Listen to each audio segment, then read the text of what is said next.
Alright, ladies and gentlemen, welcome back. This is HD Starcraft, and I'm here to bring you guys Game 4 from the Home Story Cup. It's time for the blue Zerg player here. Let's go ahead and do the introductions. He is at the 12 o'clock position, and the map is Metropolis. I want to hear it for Acer's Nerchio. And, man, I am so in the vibe now of casting at a live event. You know, I guess it's weird for me to say, give it up for this Zerg player and not hear anybody cheer or scream or anything like that. But you guys can go ahead and do that at home, right? And, hopefully, at least, down at the bottom at the 7 o'clock position, we have the red Protoss player. His name is SK's MC. So it is going to be another ZVP here, same set, same series, and MC now is down 1-2 in the Home Story Cup, best of 5 here. So if he loses this game, he's down and out. And we'll just have to see, man. We'll have to see if he can bring it back or not. It's certainly going to be a hard road, winning 2 games in a row, but it is MC, one of the best Protoss players in the world, so you can never really count him out. The map is Atlantis Spaceship, by the way, guys, and this is an excellent map for many, many reasons. This really promotes long-time Zerg macro, also promotes good Protoss macro as well. So I'm hoping here we're going to see another long macro game. We saw in game 1 and 2, they both extended 20 minutes plus, I think, 25, almost 30 minutes plus, and those games were absolutely phenomenal. So that's my predictions, but, you know, you never know. The thing about StarCraft 2 and the magic behind it is sometimes, you know, you can make these predictions and you can kind of see what the player is doing, but then only the player really knows what he's doing. You know, that's in his mind. And, you know, for all we know, he could be tricking us, the viewers, me, the commentator, and tricking the opponent as well. So yeah, you never really know. They might think they're gonna play macro, but then one of these guys, I'm looking at you, MC, I'm looking at you, you might just decide to do some type of two-baser again. It looks like a drone here coming in once again. I think Nerchio really likes to bring that drone scout out, and it's pretty annoying too. Wow, he's doing a great job of blocking that forge for as long as possible. I don't think he wasn't able to block the Nexus, unfortunately, but he gets in there and does a little bit of harass at the front, kind of returning the medicine, if you will, that Protoss always do to Zerg, and that's great. And it does look like we have 6 Zerglings on the way here. That's interesting. More Zerglings than most would normally produce. I wonder if he feels like he was able to... I'm thinking here he made those Zerglings because he feels like he was able to block that forge for long enough, and oh, he's bringing in a drone here to try to complete the block off for as long as possible so he can get those Zerglings inside, but the pylon comes up. So I saw the plan there, I saw the strategy by Nerchio. These little things matter, but oh, look at MC here. He's coming in with a proxy pylon. He's gonna go for a cannon rush at the front, and the drone goes down. And to be honest with you guys, I don't think that Nerchio can break through the front door, but more importantly, I don't think Nerchio suspects that there was a cannon back there. No, he does. Okay, he brings the Zerglings to the back, and forgive me, it wasn't a cannon yet, but it would have been a cannon. Obviously, that's what the pylon is there for, to power the cannons. But I was gonna say, that was really in disguise by MC, because most Protoss players would really not have, well, the thing is, they wouldn't have the gateway, the forge, and the cannon, and 2 pylons up here, and be able to afford pylons and cannons behind the natural most of the time. So MC almost made it look like that there wasn't going to be a cannon rush, but in fact there was. Good thing by Nerchio, he sniffed that out. He was able to get 2 Zerglings inside as well, and I wonder how many probe kills those got. Just 1. So nothing too serious. Hasn't been any casualties of war here that cannot be amended. And Nerchio gonna run around inside right here and you know, do whatever he can to stay alive and figure out what's going on as he runs the merry-go-round in the Protoss space. Of course, the most important thing here is keeping tabs on those gases. You can see both of them mining 3 at a time right now. And more importantly, you want to go ahead and check to see the natural gases as well. So we'll see if he makes the Zergling go for a roundabout, a round of the third. Excuse me, to the natural. And right now, Nerchio adding on the gases once again at the 6-minute mark. And that's pretty common. As Zerg, like I said before, you want to get those gases at 6 minutes or 6 minutes and 30. It really depends. There's a very slight variation. You can get 2 at 6 or 3 at 6:30. It all kind of amounts to the same thing.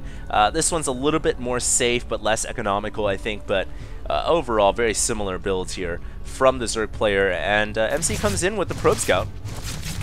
And this probe scout is actually so critical. You need to send this probe in. You know, if you're a Protoss player here, you know, bust out your chalkboard if you want.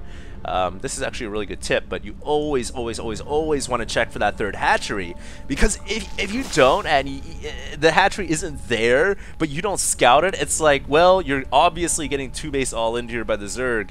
So it's so important nowadays to check for that third hatch. You know, the meta game nowadays is almost always Zerg is going to be on 3-base, but you've still got to confirm scout, man. You always got to confirm scout. So that's very smart. And MC now going to go ahead and send out a Zealot and a Stalker. I like this too. Protoss nowadays are doing this quite often. You know, in the early game, if the Zerg is going for all those Roaches and Zerglings, those aren't going to come until around 8 minutes, 30 seconds to 9 minutes. So there's this window where a Zealot and Stalker can deny creep tumors, which, you know, I talk about this all the time, but creep tumors are very good. So denying them is good. And you can get inside and just poke around and, you know, see what's going on, but you never want to commit. You never really want to commit with the Zealot and Stalker. They're good for map control, and that's what MC's doing right now. He's being very diligent with the Zealot and the Stalker, just kind of moving around the map, figuring out what's going on, and from there on out, he can kind of deduce how to play the rest of the game. Nerchio is actually going for a Spire, though. Whoa. Interesting. He threw down the Roach Warren. Now, he actually got the speed a lot later as well, so he forwent the 100 gas for the speed so he could rush the Spire as quickly as he could. And this is very interesting because he also threw down the Roach Warren. Now, I'm wondering, did he throw down the Roach Warren?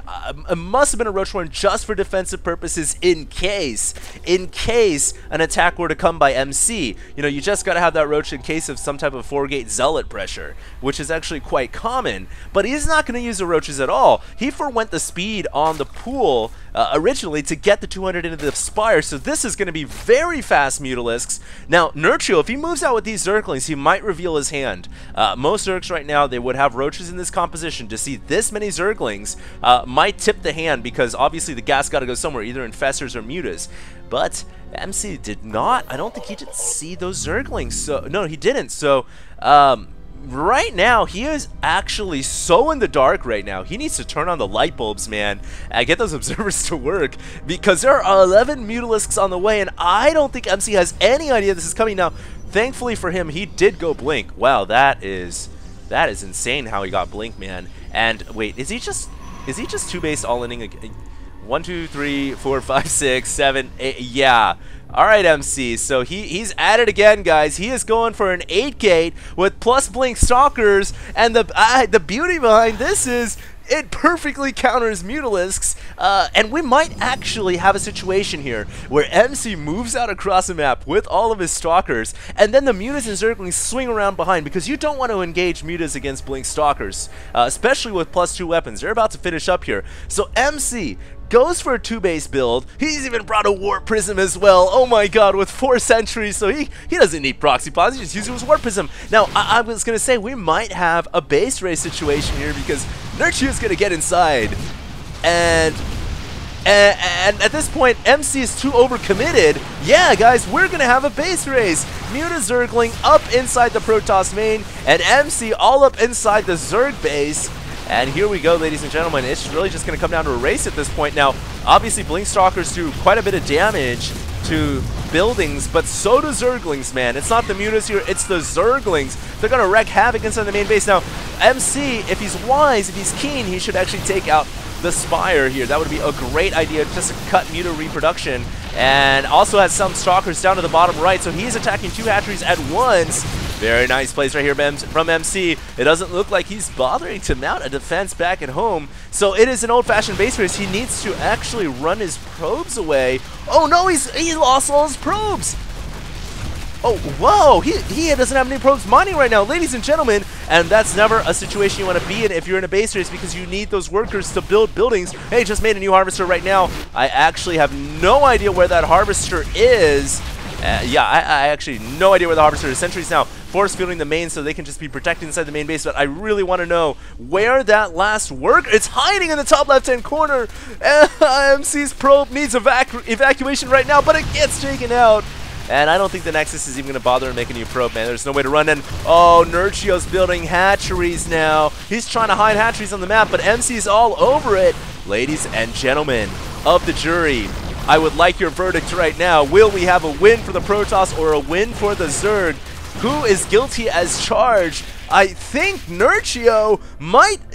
Alright, here's the thing. If they both were to engage head-on right now, I think with proper Blink Micro, MC could actually win. He could Blink Micro against the Zerglings and the Mutas. It really depends on the engage spot. But I think he's going to run out of buildings before that happens. This is the last building for MC. He can't find the last hatcheries, and that's GG. That is GG. MC he gets knocked out through the process of elimination. Oh, that's, man, that's brutal. And if only he could have built a pylon or snuck a probe out. I guess he just didn't realize what was happening, or maybe he never had an opportunity to sneak a worker out.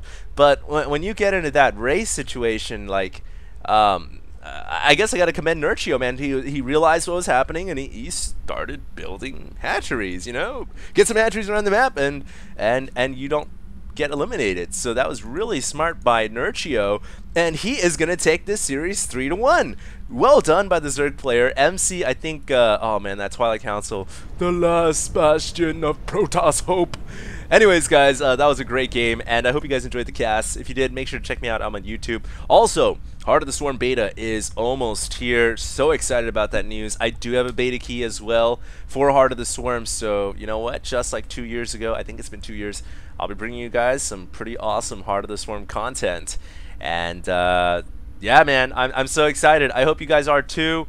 Once again, my hat's tipped off to the guys over at Australia, and I just got approval to go ahead and upload the crazy Zerg versus Terran game. I say crazy with like absolute sincerity. It was so crazy. You guys really don't want to miss it. So I'll upload the whole VOD to my YouTube channel in the very near future. I hope you guys enjoyed, and I will see you guys in the next cast, man. Take it easy, guys. Have a good weekend. Weekend's coming up. This is HD Starcraft. Signing out.